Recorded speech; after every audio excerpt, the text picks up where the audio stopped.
CARICOM heads of government hold special emergency meeting. The Caribbean continues to highlight the impact of COVID-19 on regional economies. Prime Minister of Jamaica and 4 ministers sworn into office.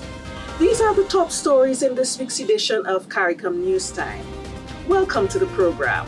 I am Michelle Nurse. Tusankin is off this week.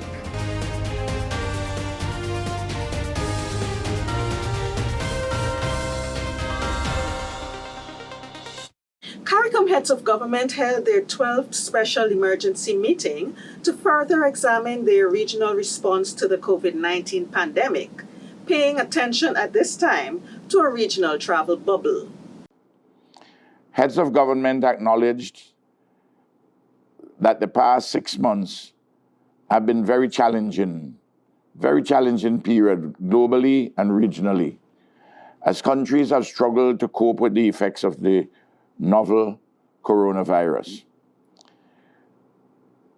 We, the heads, noted that for CARICOM, it had been particularly difficult given the high dependence in most of our economies on the travel and tourism sectors. We, the heads of government, took a major step towards resuscitating these sectors when we agreed to institute a travel bubble among CARICOM member states and associate members, which meet the agreed criteria from Friday of this week, Friday, September the 18th. In agreeing to this, the heads of government were guided by a comprehensive report from the Caribbean Public Health Agency, CARICOM, which provided recommendations on how the bubble would operate and laid out the eligibility criteria for countries to participate. These criteria included that countries would be categorized ranging from those with no cases to those which had low, medium, high, and very high risk with respect to the rate of positive cases over a 14-day period. The level of risk would be determined by the number of positive cases per 100,000 of the population within a 14-day period. Only those countries with no cases and those in the low-risk category would be allowed to participate in the bubble. Relevant data will be assessed by CARICOM to advise on participation in the bubble. The heads of government agreed that travelers from countries within the bubble would be allowed entry without being subjected to PCR testing prior to arrival and would also not have to undergo quarantine restrictions. Travelers may be subjected to screening on arrival. Initially, Antigua and Barbuda, Barbados, Dominica, Grenada, Montserrat, St. Kitts and Nevis, St. Lucia, and St. Vincent and the Grenadines will be included in the bubble as they presently meet the criteria. Other member states and associate members will be allowed to participate when they meet the criteria. As the Caribbean continues to place the spotlight on the consequences of the pandemic, Prime Minister of Barbados, Mia Mottley, and Prime Minister of St. Lucia, Alan Chasney, sat down for interviews with CNN and BBC, respectively, on coronavirus and the Caribbean, underlining that the tourism-dependent region cannot isolate itself. Our tourism sector has been affected largely because all travel stopped really at the end of March, largely because of the quarantine mechanisms which countries were putting in place. And of course, while we've had some limited resumption since the end of July, middle of July, it's really not anywhere near what we're accustomed to, probably about 15% of our normal load. So it's been extremely difficult for us and all other travel-dependent countries in the region. The Caribbean, as you know, is the most travel-dependent region in the world. So we're not only facing the direct impact of COVID, we're facing the consequences of COVID, which are far greater for us than the actual impact of COVID.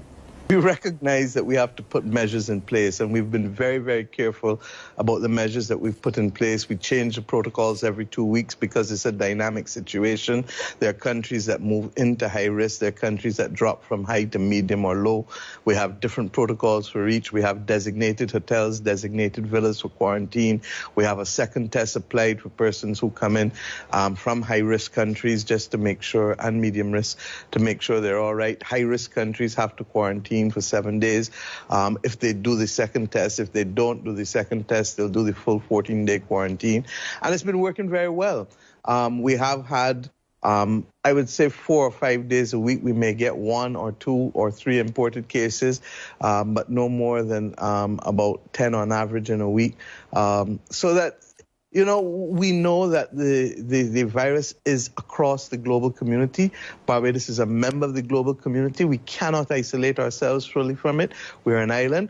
And it's the same with all of the other countries, St. Lucia, Grenada, St. Vincent, Bermuda, Jamaica, Trinidad, all of us. So we face the same reality, and we have to learn to live with it. The Caribbean is slowly reopening to welcome tourists. Prime Minister, welcome here to the programme. As I mentioned there, 65% of your economy is reliant on tourism. Tell me, first of all, the impact coronavirus has had. Well, it's been devastating economically. Our tax revenue is down anywhere between 50 and 60%. Unemployment, which we had being reduced from 25% to 16%, now is right back up again, because clearly with the hotel sector being closed. And that was certainly in April and May, but we've now seen a slight recovery in some of those numbers moving forward. Well, look, we took a decision very early that we realized that we had to learn to coexist with COVID. So the idea of staying in a permanent state of lockdown was not an option that was available to us. And in doing so, we developed some pretty interesting protocols that have worked. And that's the benefit that we have of a small island state. We've seen an immediate success. So we've actually had our doors open since June 4th.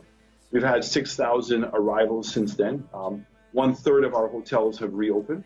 And since we have been doing that, the critical component to it has been pre-testing. So we did develop a protocol for the Caribbean. Some of our neighboring islands decided to test on arrival. St. Lucia chose to stick to our initial instinct, which was to test before people came.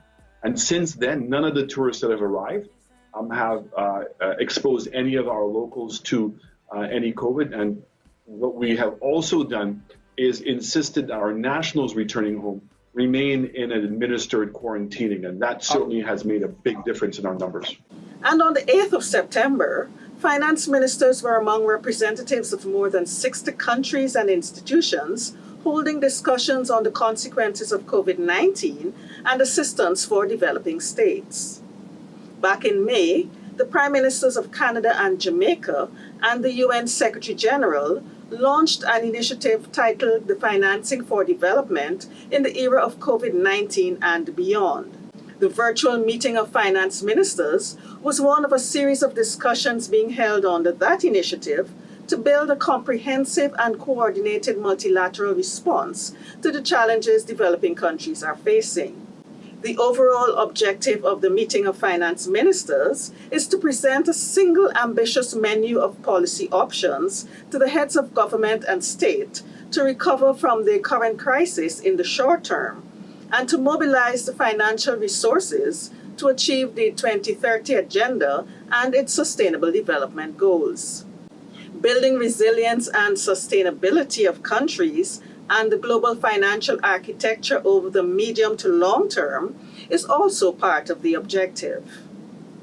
The menu of options will be presented for decision at a special meeting of heads of state and government on the margins of the 75th United Nations General Assembly on the 29th of September 2020.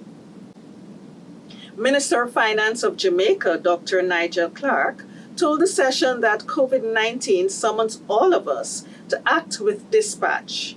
It is incumbent upon us to clearly identify credible policy measures that we can propose to our heads of state and governments in order to ensure swift action and implementation, he said. We'll bring you more on the discussions in another program.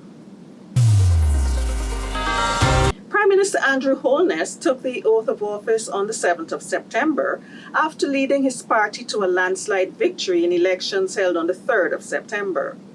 The Prime Minister took the oath of office before the island's Governor General, Sir Patrick Allen, at the King's House Ballroom.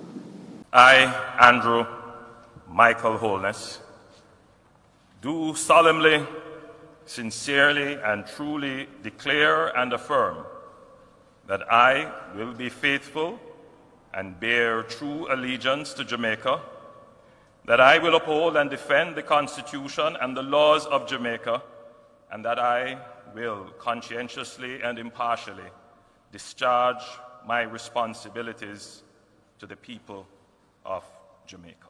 4 ministers also took the oath of office on the 7th of September. They are Minister of National Security and Deputy Prime Minister Dr. Horace Chang, Minister of Finance and the Public Service Dr. Nigel Clark, Minister of Health and Wellness Dr. Christopher Tufton, and Minister of Foreign Affairs and Foreign Trade Senator Kamina Johnson-Smith. Prime Minister Holness said the ministers were reappointed based on their work ethic and the urgent demands of their ministries. And CARICOM Secretary General Ambassador Erwin LaRocque commended Prime Minister Holness on his victory. The Secretary General said the margin of the resounding success is a clear indication that Jamaicans are satisfied with the Prime Minister's leadership over the past term and the prospects for their future based on the policies and programs that his administration has been advancing. Ambassador LaRocque also commended the people of Jamaica for successfully conducting elections during the pandemic. He also pledged the full support of the community and the Secretariat as Prime Minister Holness works to further the development of Jamaica to the benefit of its citizens and the wider community.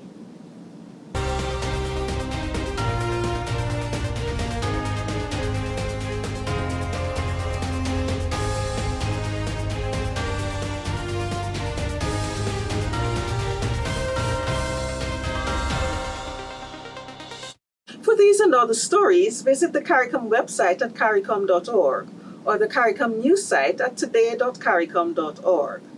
Like us on Facebook, follow us on Twitter, and be sure to subscribe to our YouTube channel. Be safe and see you next time.